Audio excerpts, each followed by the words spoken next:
Doctor Himanta Biswa Sarma ডাঙৰীয়াৰ নেতৃত্বত ইতিমধ্যে তেখেতে মুখ্যমন্ত্ৰী দায়িত্ব লোৱাৰ পিছতে তেখেতে অসমত মাজে মাজে যি মহকুমাৰ দাবীৰ বিভিন্ন আন্দোলন চলি থাকে আৰু সেই কথাষাৰ তেখেতে হৃদয়ংগম কৰি তেখেতে প্ৰতিটো সমষ্টিতে যি সমজিলাৰ ব্যৱস্থা কৰিছিলে আৰু সেই সমজিলাৰ ব্যৱস্থাৰ আধাৰত ইতিমধ্যে ৩৯টা সমষ্টি পূৰ্বতে সমজিলা গঠন কৰা হৈছিলে। আজি গোৱালপাৰা জিলাৰ দুধনৈত, বক, ছয়গাঁও, পলাশবাৰী, বৰচলা, মৰিয়নি, তিয়ক, মাকুম আৰু ধলাই আজি এই 8টা সমষ্টি নতুনকৈ সমজিলা গঠন কৰা হৈছে আৰু অহা কাইলৈ ৰঙাপাৰা আৰু ডিগবৈ এই দুটা সমজিলা কাইলৈ উদঘাটন কৰিব।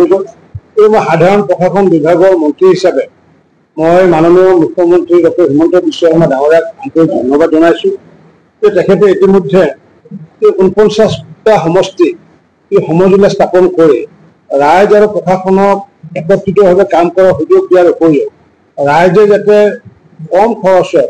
বা কম সময়ত যাতে অধিক সেৱা পাব পাৰে তাৰ যি ব্যৱস্থা কৰিলে সেই ব্যৱস্থাই নিশ্চিত ওপৰত আমাৰ এই গোৱালপাৰা জিলাৰ দুধনৈ সমষ্টিবাসী ৰাইজক আগন্তুক দিনত নিশ্চিত ওপৰত টকা দিব। মই ইতিমধ্যে আহ্বান জনাইছোঁ যে আমাৰ CDC ব্ৰহ্ম ডাঙৰীয়াই যাতে এই দুধনৈ সমষ্টিৰ প্ৰতিখন ৰেভিনিউ ভিলেজতে, ৰাধৱ ভিলেজতে টিমক লৈ পেলাই যাতে আমাৰ তৰফৰ পৰা যাতে প্ৰশাসনৰ পৰা যাতে আমি যোৱা যাতে ব্যৱস্থা কৰিব পাৰোঁ। পূৰ্বতে আছিলে কি জনসাধাৰণে প্ৰশাসনৰ ওচৰত আহিছিল। মই সাধাৰণ প্ৰশাসন বিভাগৰ মন্ত্ৰী হিচাপে মই উপলব্ধি কৰোঁ যে প্ৰশাসনৰ ওচৰলৈ ৰাইজে অহাতকৈ আমি যদি ওলোটাকৈ কৰোঁ যে প্ৰশাসনে যদি ৰাইজৰ ওচৰলৈ যাওঁ তেতিয়া নিশ্চিত ওপৰত আমি এই সেৱা অধিক দিব পাৰিম। গাঁৱতে কিছুমান সমস্যা আমি সমাধান কৰিব পাৰিম। এইবাৰ বিভিন্ন বিষয় তেনেকুৱা ভূমিৰ যে বেচা কিনাৰ অনুমতিকে আদি কৰি মাটি সন্দৰ্ভত বিভিন্ন ধৰণৰ খেলি মেলিবোৰ আঁতৰ কৰিব পাৰিব এই CDC কাৰ্যালয়তে পাৰিব। ইয়াৰ উপৰিও অৰুণোদয় হওক বা আমাৰ বিধায়কৰ উন্নয়ন পুঁজিয়ে হওক বা অংগনবাদীয়ে হওক, স্কুলে হওক বা হস্পিটেলে হওক বা আমাৰ food and civil supply ration কাৰ্ডৰ কামেই হওক বা আমাৰ পঞ্চায়ত আৰু ৰুৰেল ডেভেলপমেণ্টৰ কামেই হওক বা আমাৰ ডিজিটেল মেনেজমেণ্টৰ কামকে আদি কৰি সমগ্ৰ কামবোৰ এতিয়া CDC কাৰ্যালয়ৰ পৰা হ'বগৈ।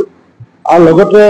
অন্য এটা সুবিধা ইয়াতে সংযোগ কৰা হৈছে যে বিভিন্ন সময়ত অনুমতি ল'বলগীয়া হয় প্ৰশাসনক, গতিকে যিমানবোৰ অনুমতিৰ প্ৰয়োজন হয় সেই প্ৰয়োজনবোৰ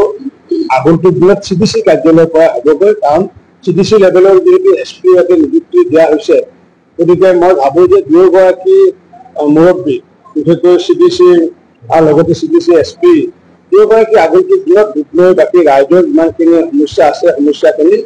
যথাসম্ভৱ তেওঁলোকে সমাধান কৰিবলৈ পাৰিব বুলি মই দৃঢ় বিশ্বাস কৰোঁ। স্যাৰ